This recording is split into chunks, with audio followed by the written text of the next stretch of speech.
Segmentation is key. I've mentioned it several times. Segmenting is one of the ways you take the giant fire hose of data that you start getting the moment you put Google Analytics or whatever tool on your website and make it into manageable chunks that fit criteria that are relevant to your business. It gives your data purpose, basically. Segmentation saves you from doing what I call report grazing. And what I mean by that is if you don't make these segmented reports, if you don't make goals, then what you end up doing is going into your Google Analytics and kind of fumbling around and reading the detail and the data from all of the top level reports and trying your best to drill down to useful information. If you segment and do everything else we're talking about today, then you're just going to have the useful information delivered right to you on your dashboard, and you won't have to work so hard to find what you need. Most of you have probably dabbled in segmentation using Google Analytics, but if you haven't, it's very easy to do. You can create a new segment under the All Visits dropdown, which is in the upper right of your main report in your Google Analytics dashboard. And it says Create a New Advanced Segment as an option. And then you can easily set up your first advanced segment just by dragging and dropping the components you want to track into the Dimension or Metrics tab to create a more complex report. So this is in the new version of Google Analytics. If you're using the old version, it's going to be a little more difficult. But I highly recommend upgrading to the new version if they haven't forced you to it yet. It's really quite nice. So for example, to get a social media report started, you would drag the traffic sources button to the Dimension or Metrics box. If you want to target a part of the country for that type of report where you want to develop new business leads, you would drag location information to the box and then further segment it by keyword and demographic. And there is a feature that you can test your segment to make sure it's working before you save it. Please do that and then save your report. Other ideas for segmentation are to segment by long tail keywords, to do a segment based on non-branded keywords, to track the conversion of more than one goal. And you do that by using regular expressions. Remember that browser plugin that I told you about that helped you fine-tune your regular expressions? That's what I was talking about.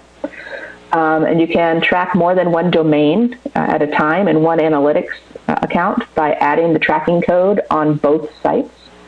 So you would do that by selecting multiple top-level domains as a radio button and then adding your UA code from Google to both sites so that it can generate a cookie both places. There's quite a good tutorial in Google on how to do that, and I will be happy to link it up on Twitter when I'm done. You guys can see. So filtering out IP addresses is something that people don't always do. The first reason that you want to filter out IP addresses is to filter out your own IP address, because unless you do that, then you're getting false data that includes your visits to your site and your metrics of fumbling around on your site and sharing things. So hopefully many of you already filter out this IP address, but if you don't, it's very, very simple to do. You just log into your Google Analytics, go to your admin button on the account, then filters, then new filter, and you just go to the custom exclude tab and you put in your IP address. If you don't know what your IP address is, it's easy to find. You can just go to whatismyipaddress.com. Really, really simple. And you need to filter that out so you're not getting that useless data. I actually also have several other IP address filters in my own Google Analytics. I pay attention to IP addresses that are frequent visitors and pay attention to the pages that they're going to and to whether or not they're leaving spam comments and other things. And I actually use IP address filtering on my own site to thwart spam attacks, to figure out if the competition is checking on me, to find people. I've used it to find several people that have snagged my content outright and put entire blog posts on other sites. Filtering by IP address will bust people who do that. It's a great way to play internet detective in addition to finding metrics for your site. And now we get to possibly my favorite new feature in the new Google Analytics. If you have not been playing with the new Google Analytics, I would recommend checking it out just for this feature alone. It's called the Visitor Flow tab, and it's a fantastic visualization of your data and your website inside your analytics program. It helps you to see the paths that your visitors are taking on your website, and it's almost like being able to follow someone around the store and have them not mind. You get to see what they're doing, what they're thinking. You get to see what content the visitors are gravitating to on your site, what's popular. If the content that they're gravitating toward is not what you want them to find, then that allows you to take proactive action to change the direction of the visitors on your site. You can see where visitors are leaving your site and your sales funnel, which will let you improve those pages that have high drop-off rates as soon as they start losing their stickiness, which is incredibly useful. By clicking a page, you can see a deeper analysis graph of the visitors through traffic versus drop-offs per number of visits in your time period. So what I mean by in your time period is the modifier at the top right where you can tell it to search for a month of data or a week of data or today's data. Being able to do this gives new dimension to that abandonment rate that we were discussing earlier, and it gives true meaning to the click-through rate as well. The visitor flow acknowledges segmentation as well, so you can limit your view to only that data that is relevant to your needs in the moment. You can actually look at the visitor flow data as one of your advanced segmentation reports. So you can get a nice visualization of whether or not those segmentation reports that you've generated are giving you the information that you hoped they would. All of this makes your data more actionable. There's just something about visualizing your data flow that makes the data make sense to people in a way that a spreadsheet sometimes can't for us. For the most part, humans are visual thinkers, so tools like this are very helpful. You can use visitor flow to direct your visitors down the pathway you want them to follow, kind of march them down your sales funnel, if you will. So when you see a page with a high drop-off rate, one of the things I recommend you do are evaluate to see whether it includes links, whether the links are colored in a way that make them obvious. Make sure that the calls to action are above the fold. Make sure the links are relevant. And if a visitor actually reads to the end, was there a call to action there for them to click, and was it apparent enough that it encouraged them to participate in your website? Without it, they might have just assumed there was nothing else to see and left. The next thing you can use metrics for is what I call roping in your pay-per-click. So some people that I've talked to have already connected AdWords, Google's AdWords, to their analytics account for better visualization of their pay-per-click effectiveness. And I'm surprised by the number of people who haven't. So if you are among the number of people who haven't done this yet, it's very simple to do. You just sign into your AdWords account, not your analytics account, your AdWords account. Go to the Tools and Analysis menu, find Google Analytics. In the admin menu there, you just click on the account name you'd like to link, choose your data sources, and click Link the Account. So you're going to select your analytics profiles to link, and then click Continue. It's that simple. And then your AdWords and your analytics accounts are linked, and you can actually do event tracking based on your pay-per-click campaign and help you improve your ads and the website to try and make more money per click and to shed light on how much your website traffic or sales is driven by AdWords. Another aspect of this is key goals. So none of the tips and tricks we've talked about matter if you don't have clear goals. I want to make money is something I would consider a hope, not a goal. It's not specific enough. Page views, visitors, and time on site aren't all that relevant to a good goal either. So you want to make sure your calls to action are clear. You want to make sure your visitor knows what to do when they come to your site.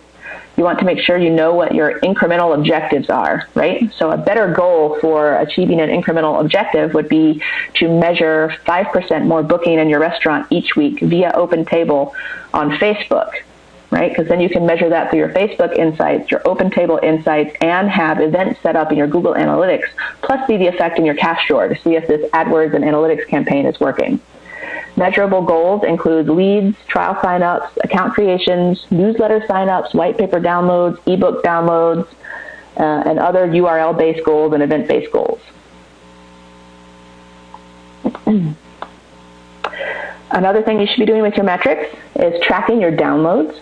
So what I mean by that is you want to be tracking how many ebooks or other pieces of content you have for download are being downloaded by your visitors. You want to see unauthorized downloads of content or images to nip them in the bud.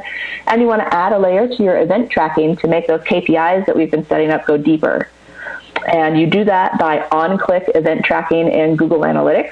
And there is actually a pretty lengthy way to do that. And I will make sure that the link to the instructions on how to do that are included with the slideshow when the awareness guys put it up on their site. sentiment is the emotional aftertaste left after an interaction with a brand. And when you're measuring social metrics, that interaction with a brand can be anything from an interaction at the point of sale, how they feel when they are finished with your shopping cart, to an interaction in social media, where they're actually talking with you to purchase a service or problem solve. So it's very important to be tracking the sentiment around your brand. That's not a sentiment that is often included in many analytics programs. Some do, but I often consider it a missing metric because it needs a human touch to be fully comprehensive. Software programs have a difficult time telling positive and negative sentiment apart. So using the analytics sentiment tracking is great. It's a great start, but you should also have a separate spreadsheet where you're tracking the human component of this through your engagement offline and keeping track of who's saying what about your brand. Radian 6 and Awareness and Custom Scoop all have various ways to do this. They all do a pretty good job to measure sentiment right in, and it's nice, but you should still be bootstrapping a little and doing your own spreadsheet for this. Some KPIs for sentiment. If you wanted to set up KPIs around sentiment, you could write KPIs for total conversion about a brand, product, or topic. You could do a KPI for a number of positive conversations about a brand, product, or topic, number of negative conversations, a ratio or percentage of negative conversations to total conversations, and the same for positive conversations, or a number of positive conversations minus negative conversations divided by positive conversations plus negative conversations, make it more complex. And all of those numbers would go in this spreadsheet that you're creating, this big monster spreadsheet surrounding your brand.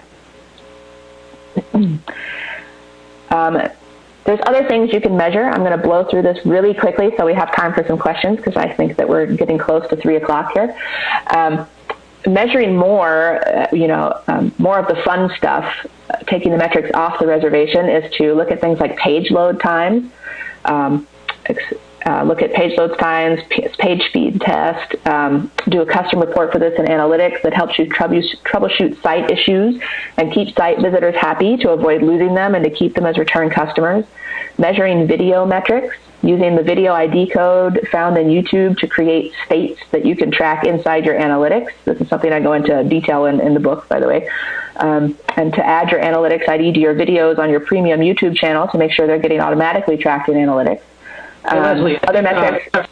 Leslie, sorry, this is Sal. Are you still on the sentiment slide I'm seeing? Did you mean to go forward? Did it not? It clicked for me, but let me click it again. Did that There change? we go. Thank you. Okay.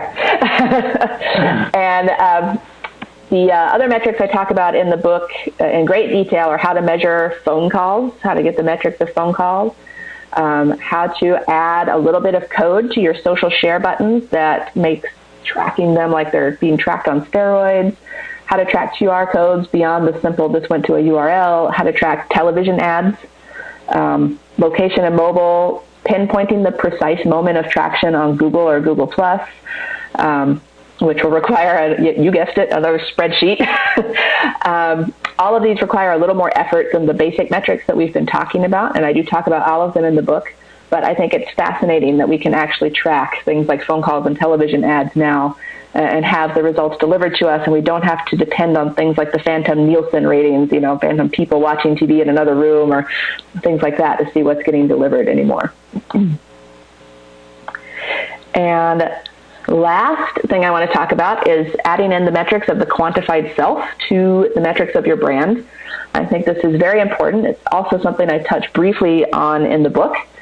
And what it has to do with work and business metrics is everything. It answers questions about your time management skills, your sleep cycle, the general health of the people you have working with you and for you, why people tend to work longer or shorter hours at your company, why projects might go unfinished, why your content occasionally suffers, answers questions about procrastination.